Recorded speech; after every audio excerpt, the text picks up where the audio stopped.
Installment 6. This is how we do it, man. Looking for Barrett Station.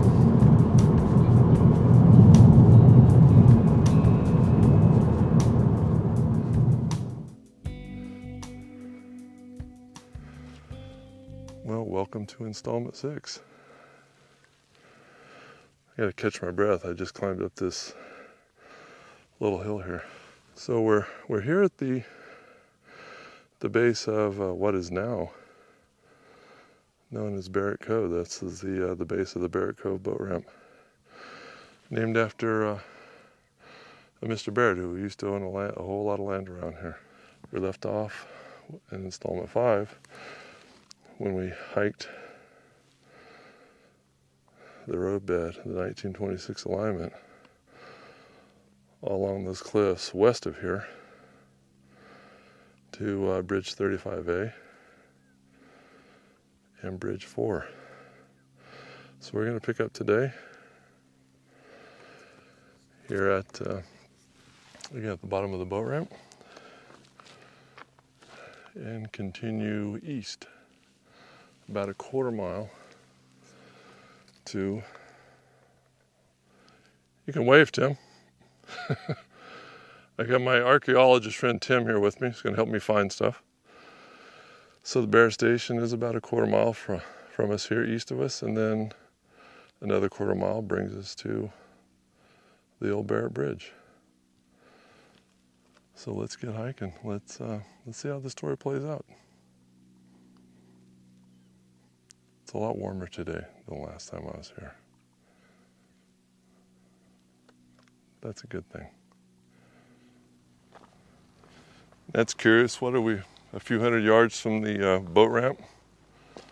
We'll do this again with the mic turned on. So we don't know what this is. It definitely looks vintage YV, but yeah, what would it have been? I wonder if it's part of whatever that was up there. Yeah, that is curious. I wonder what there wasn't a water tower out here. So definitely not a water tower. Yeah, and look, there's another line that drains in, that comes in here. Sewage? And goes out, I don't know.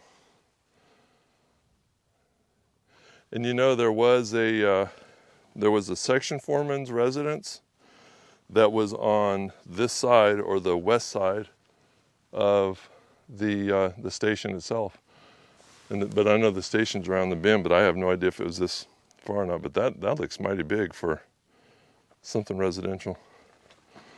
So let's see.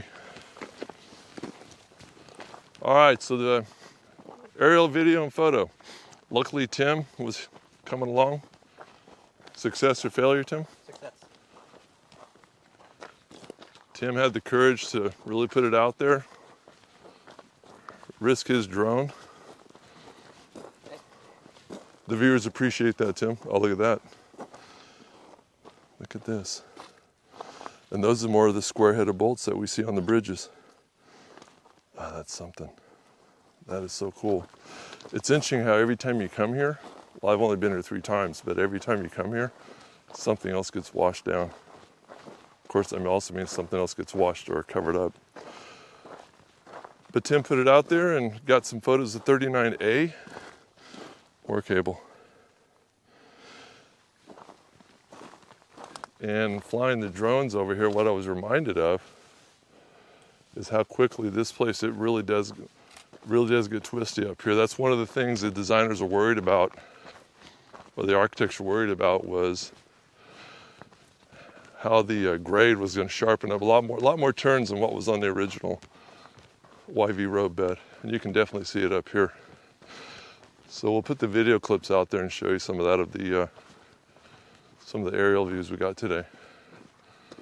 All right, so now we're looking for Barrett Station, the station itself, which was about roughly a quarter mile. You can see the bridge off in the distance. So the station itself is roughly a quarter mile this side of it. So we should be coming up to it. In fact, we'll pull up some photos here in a minute and see if we can spot where some of these landmarks were then and still are today. At least those that haven't been washed away. And these do look like old ties maybe, huh? Kind of like what we saw on Bridge 35A. Check this out over here. Right here. This could have been an old drainage line. So something was going on here. And there it is, bonus, another telegraph pole. Right there in the center of the screen. Got something going on here. Ooh, there's a foundation that that thing might get washed off in the lake in the not so distant future. Look at that. And in addition to, you had the Barrett station, you had the Barrett section foreman's residence, which again was on this side, or the west side of Barrett station. There was also I can't remember if they called it the tool building or tool shed. So we're close, man. There was something here, obviously. Foundation up there on the hillside. Is there? All right, that might be the station then. Telegraph pole up there. Another telegraph pole right there in front of us. And another one. Yeah, right to your left, Tim. Another telegraph pole. And then we have some kind of a concrete structure up in front of us. So we're close to something. Now if we can just kind of piece it all together, we'll pull some photos out here in a moment. So we were just looking at this old ballast here. If you look, it obviously is a totally different type of rock than what's getting washed off the hill. So I did a little more research, and what I found out was there was a lot of the Bent brothers, when they put their quarry on the Merced River, there was a lot of prior gold dredging activity, and they found that the tailings from that made perfect ballast. So that's what we're seeing right here. Another little fun fact, even if not fun. That's an interesting little piece of history. All right, moving on down the line. All right, Tim put on his archaeologist hat. We found an old rail spike right here, just wedged in the rocks. All right, where's that photo at? That's kind of, all right, let's see if I can get this thing to focus. So right in the middle of your screen, if you'll see it on the left side of the photo there, it looks like a little building, a very small building with a window on the end. And that might be I'm thinking that might be too small to be the section foreman's home, but it might be the tool shed or tool room that Jack mentions in his book. And if I don't fall off this cliff. So I'm thinking we're probably standing right about where that's at, which would explain, oh man, there's more, look at that. Almost looks like rebar, but it's not. It's sticking out of the ground there. So we're gonna move a little farther down the line. I think we may be standing right just to the right of that shed. There's a straight section around the bend. I think we might be standing there right now. We're gonna move ahead and see. I don't wanna jump the gun, but I think we found our rock. Right in the middle of your screen. I think that is our rock. Let me get this to focus. Right in the middle of your screen. I think we found it. So I think we're there. And the telegraph, another telegraph pole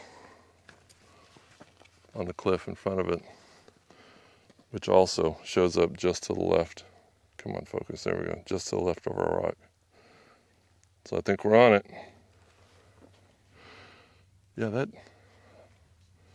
that is like, that is shingle material. Oh, look at this more, look at this behind it here. I sure wish I knew what that was. Well, that's hollow pipe though, huh? Yeah. Yeah, it is. So that, yeah, probably a water line. Oh, look, and even above it. Hold on, I got to hike up there. Oh. Yeah, so I'm thinking maybe these, sure enough, another big line there. I wonder if there was a water tank up here or something. And maybe that fed down into that there, which is obviously hollow pipe. Yeah, look, that's just the one down there is just a section off of this. And just ahead of us, another telegraph pole. I feel like I'm getting bonus points every time I find one of those. Bro, look behind you. Yeah, this had to be the section foreman's area right through here. Because we know the station was that way in front of us. So this had to be the section foreman's house. And sure enough, look at this. Oh, this is that is too cool. Man, that is some old pipe. Look at that. Still see the threads a little bit.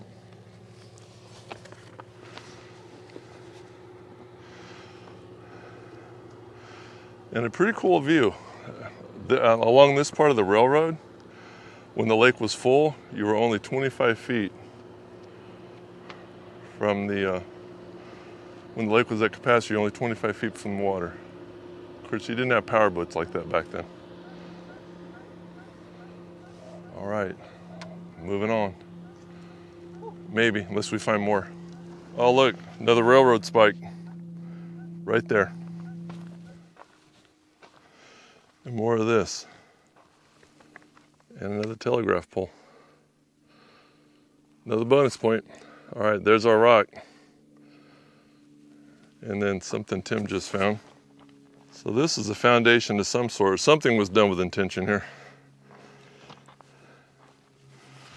But now looking at our photo, yeah, it's way too grainy to see any detail, but if you look at that house and with the window on the end, just in front of it to the left a little bit, you can see something lighter in color, so maybe that was a concrete foundation of some sort. That is cool. Yeah, there was something of substance here, man. Look at that. Oh, that looks like more like drainage lines and busted up over time. Because I'm with you, it sure looks like roof shingles. All right, so we are approaching the Barrett station from the left side of our photo.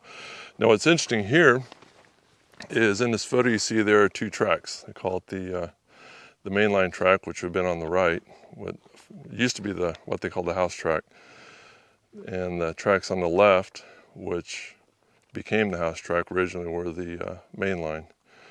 There were 3 tracks here at one time. However, over time, the roadbed, especially that side nearest the lake, would just kind of slowly sink, and they'd have to come back in and refill it, and of course put in new ties and rail. So after several events of that occurring, they just abandoned the third line altogether and kept it at 2.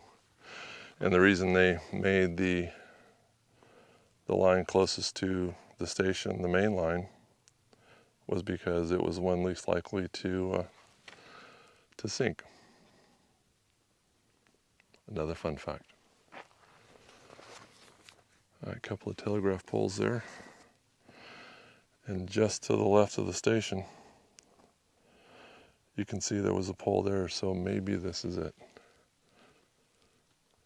Or maybe I'm just speculating. But we're close.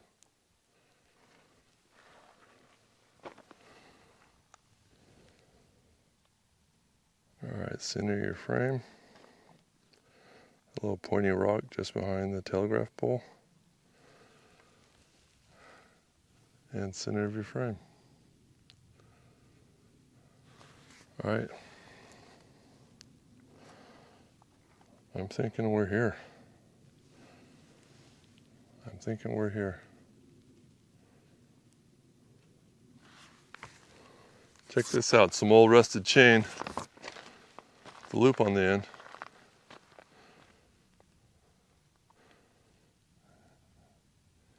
Yeah, I wonder what that was used for. That is something, check that out. Oh yeah. All right, so right here under my thumb, I don't know if that's ballast or concrete. Maybe that's it right there.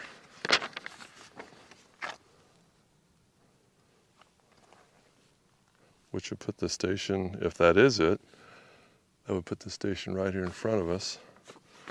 And again, using that that telegraph pole and that rock right down there. So if we're not standing right in front of the station, we're very, very, obviously very close. It's like part of those vent stacks on the roof, possibly. Definitely some more concrete. Oh, a lot of concrete. Yep, obviously some plumbing there. Yeah, a old burned rail tie. Oh, look at this.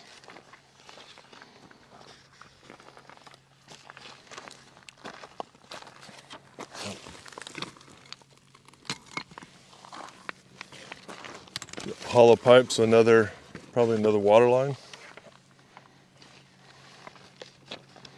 Oh, look. Washer. Lock washer even.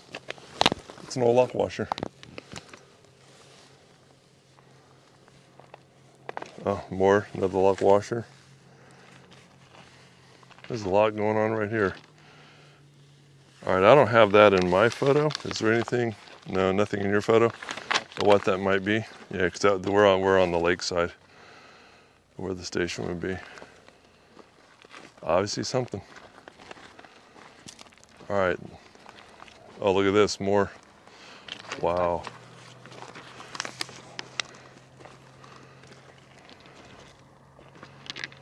Yep, more drainage lines. More concrete.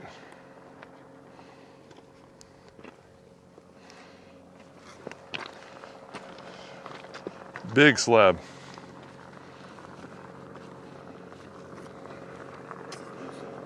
Is it moving? Oh, look at that. Still have the old timbers in the concrete. Oh yeah, that is something. That's so cool. I love this stuff. This is so cool. Wow.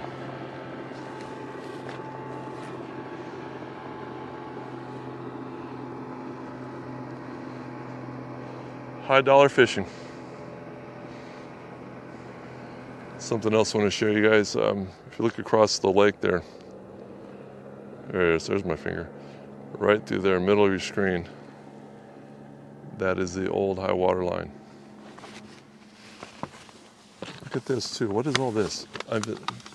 Like these are like clips or something, nails. Huh? Nails. Oh, look at that. Oh, there's a whole stack of nails right there. Look, they're all along here too.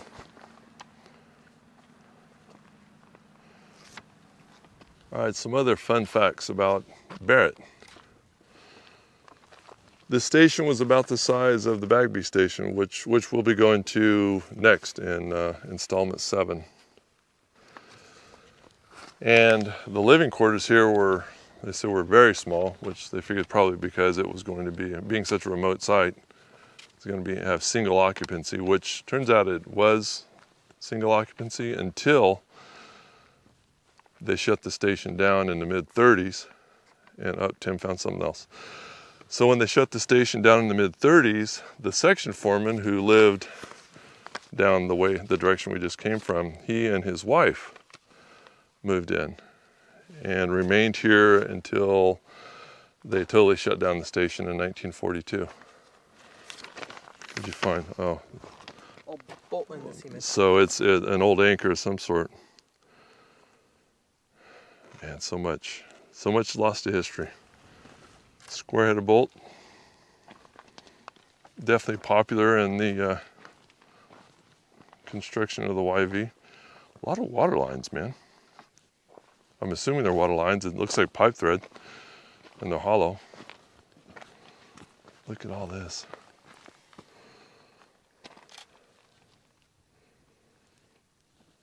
The original rails would have gone beneath us here.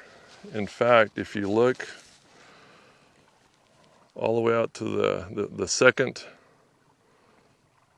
pylon out there, the river channel goes right between those two pylons out in the middle of the lake. The original route from 1905 or 1907 to 1926 would have stayed on the left side of the river, circled all the way around.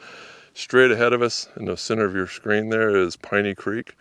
There was a bridge across that, and as soon as the railroad crossed Piney Creek, it went maybe another half mile or so up around that bend, and then crossed the main channel of the Merced and got on the right side of the lake. So the relocation basically moved everything this way. So they obviously shut down the Pleasant Valley Station, and that was the reason we now have had the old Barrett, or what remains of the Barrett Station. All right, let's move on. All right, there was a road, a vehicle access road, which, yeah, in fact, Tim has that photo right there. You can see a couple of, make sure I'm focusing here, a couple of vehicles in here. So that looks like we got a grade right here. We'll walk up there, just see if we can follow that up. Basically, this road went up to, I forget the name of it now, but it would take you all the way down the hills to Merced or up to Coulterville. All right, so we're thinking this is had to be the old roadbed, simply because you cannot see it so much in this direction, but panning around, you can see right in front of us. This obviously has been graded at some point. There's just been so many years of erosion. It's kind of covered it up. I'm going to walk a little farther up and see if we can see any more trace of it. Okay, I'm thinking this has to be the road, because you can see not so much right here in front of us, but on the side of that big rock right in the middle of your screen, you can see there's some grading going on, but beyond that, you can definitely see where they've graded looks like a terrace going up that hill around the point. And below us, there's a photo. In fact, I'll put that photo up on the screen. There's a photo that apparently was taken from that access road, looking down kind of at this angle here. He might have been a little bit higher when he took his photo, but we're close enough. All right, let's move on to the bridge. Oh, look, the remains of a can tree. I've seen bottle trees, just never can trees. Look at these little steel. Oh man, look, you can tell that's where it's bolted down there. Look at that. This is the Barrett Bridge, 1,600 feet across, which for reference, that's about 63 feet shorter than Tunnel 3. And this, of course, when they abandoned this in 1945, it actually stayed here until roughly 1965, which then they had to remove it for the construction of the new Exchequer, or McClure Lake. They attached some old tanker cars, cabled them onto the bridge, and then tried to float it out that way. Well, basically, and they cut them loose. The bridge, that section fell in the lake. They heard a big explosion, and they found tanker cars. They're good at not exploding, but they're not so good about resisting imploding. They all collapsed. And those photos I have that I'll put up, they actually show them still tethered to the bridge with cable. Looking back, again, the station was roughly about a quarter mile downstream or west of where we are now.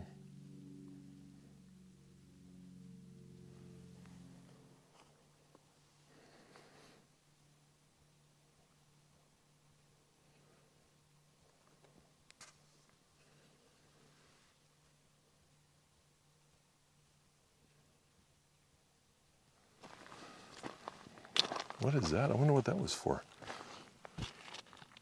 Oh, I wonder if that was anchored in the concrete, huh? That is cool. Or a car.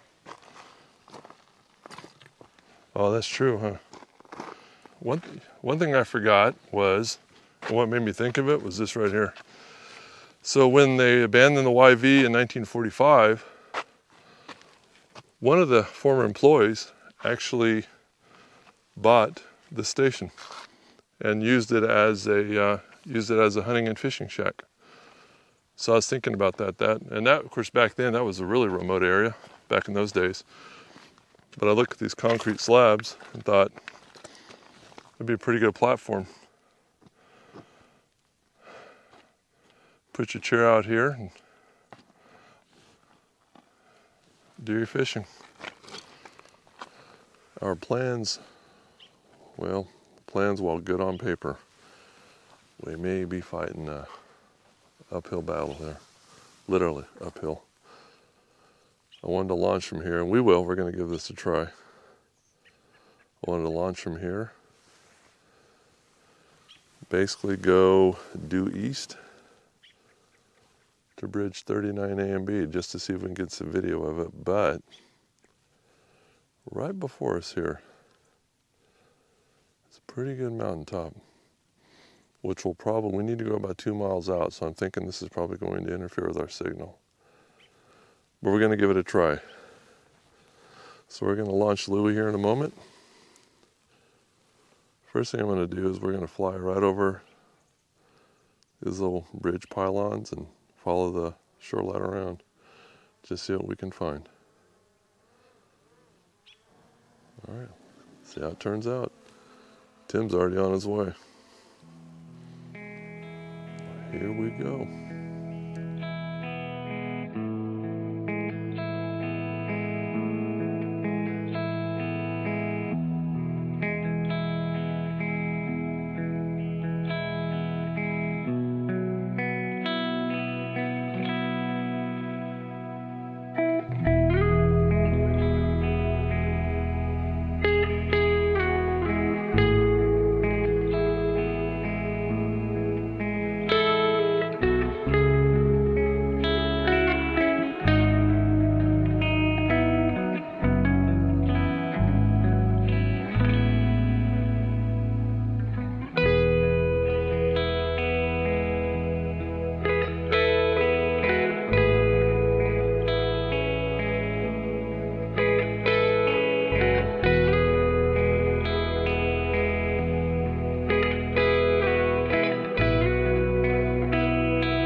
All right, we're gonna call this good. I think it's a good day, don't you think, Tim? I do. So I think it's good. Tim thinks it's good. We got a lot of this. We got a lot of physical evidence from the photos. So I think we've done our archaeological duty. So I'm gonna call this good. So we're gonna call it a wrap for installment 6.